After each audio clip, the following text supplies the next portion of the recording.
Hello and welcome to another video. So today we're taking a look at budget swordcraft. So it's pretty much just a cheap swordcraft variant for people who can't really afford to build something too crazy, while also keeping in mind that it does just run pretty well, I guess, for the most part. Most of these cards are free. This is also not my deck. This is one that I picked up on Game AI and I thought was interesting to do as a budget kind of build.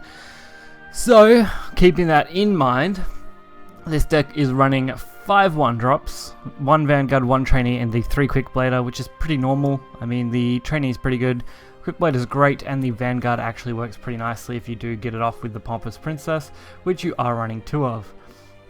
We also run the 1 Gourmet, just in case, Grimnir's, just basically really kind of cheap bronze cards. You could honestly swap some of these out, maybe add extra frogs, extra things like that to make the deck more consistent. But this is just kind of an all-round deck. It doesn't really specialize in any one thing other than going face.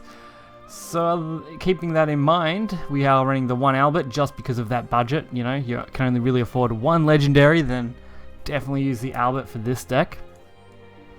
And everything else is just kind of for either some fun or just because it's cheap and easy. Of course, the Captain is a great little card for defending your board against big clears, so you don't run into Haven as much of a problem. And that about sums up my synopsis of the deck, so we'll get right into some games here and see how it performs.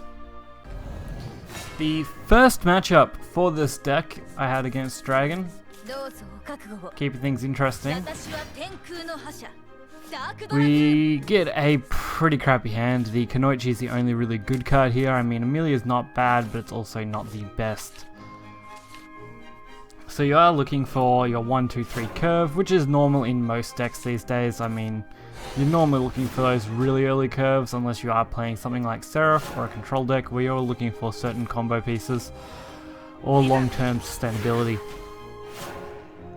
So, of course, playing the ambush turn 1, a great little decision, being able to just easily play it out, use it as an attack beat stick kind of thing so that we don't have to worry, and then playing out the 2-1 as another ambush.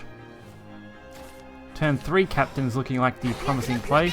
It does defend our other 2 followers, which comes in handy, especially when you're dealing with something like, say, Salamander or other really big removal.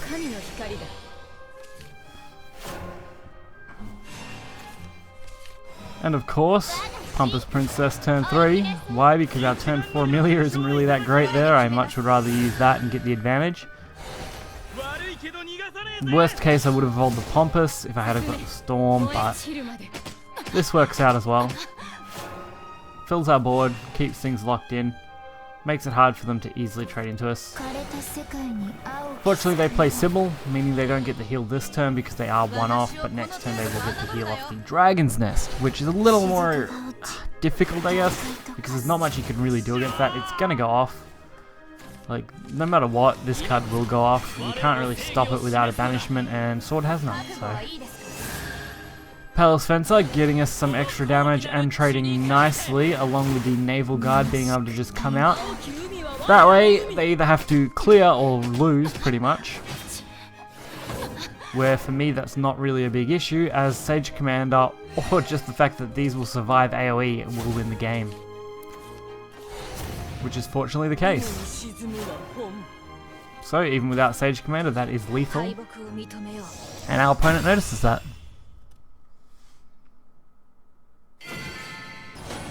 Okay, so we have game 2 versus Haven, a Grandmaster Haven at that, so not any weak guy. We have our Jolly Roger, Vanguard, and Sage. Sage and Jolly are a little late game. You don't really want those in your opener, so we'll dump those, trade them for something else. We get a pretty good hand. I mean, the Naval Guard is both a 2 and 6 drop, and the Floral Fencer is the most solid 4-drop sword really ever had. Not seen as much now because Neutral Sword just does a lot better than most other variants, but for a budget deck, Floral Fencer still does the job pretty nicely.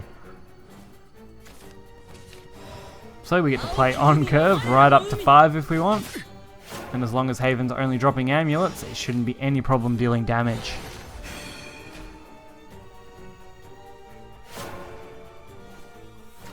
So we just get to deal more damage. The Palace Fencer will work nicely due to Frog being able to gain that ambush every turn. So we can boost that up. like I said, you are running 1 of frog. I would probably run 3 if you want to change something easy. But if you do only have 1 frog and you don't currently have a way to craft one, then I guess this will work out for you.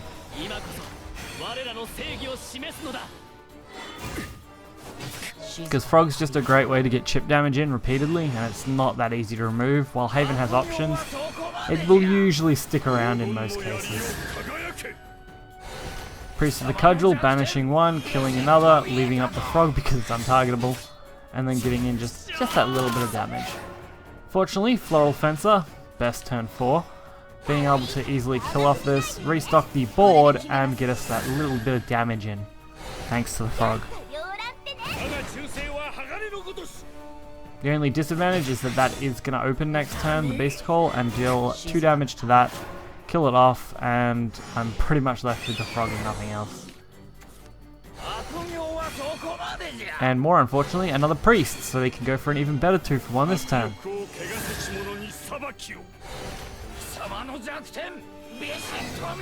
So they take the pretty obvious trades, getting rid of the bigger threats, leaving up the little ones, and just trading off how they see fit.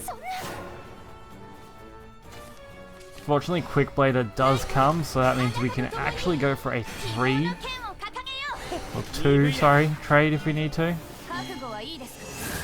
Without much trouble. I mean, the 3-2 plus the Quickblader's boost, which wasn't 100% necessary, but definitely does the job.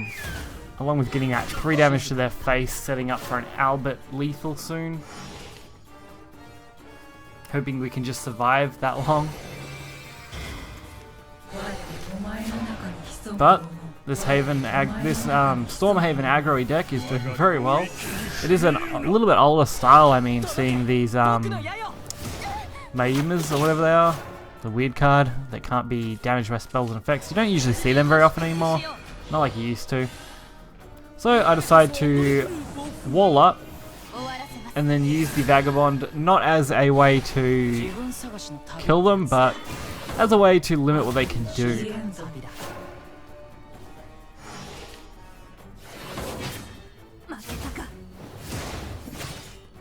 Because I would have been 1-off lethal if I hadn't have done that.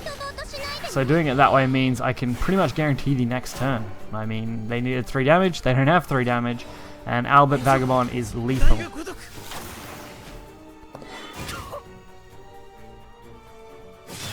Pretty good game.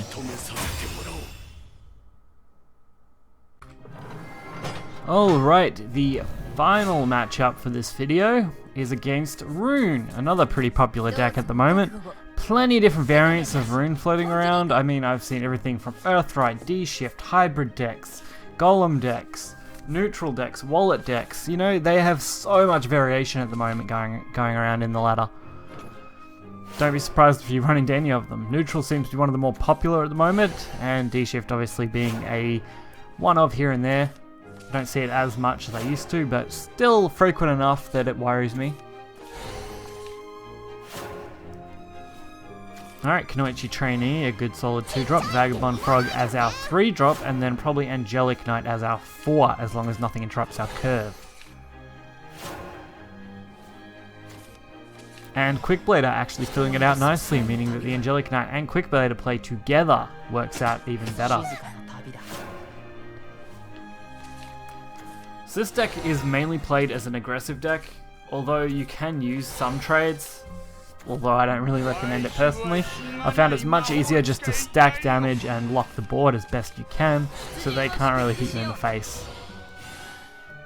And when you do get Frog, just play it, build it up, get as much damage with it while you can, so that it has to be forced removal. So they'll be playing everything they can to get around it. And of course, Conjure Golem. Not a big dangerous card, but definitely one that's a pain in the ass. Fortunately, we still have White General, meaning the Frog will gain a 2-point boost, putting it at 6 attack next turn. And with their current output of damage, they probably can't kill me next turn, so they're going to have to remove this Frog or lose. Especially since we drew another White General, meaning that they can't really do anything. If If I had have thought about this though, I probably would have traded using the 3-3 evolve, attack, kill the 4-4, left them with a 2-2, just for beneficial sake, so I put myself in a better spot. I did take a risk leaving everything up, which was kind of not even needed. Although, it didn't really make a big difference. They luckily can't play anything other than what they just did, and it doesn't look like they had a D-shift on hand either. And Sage Commander. Perfect lethal. Don't even need the White General. Why not just play Sage? Hit for 7 and win.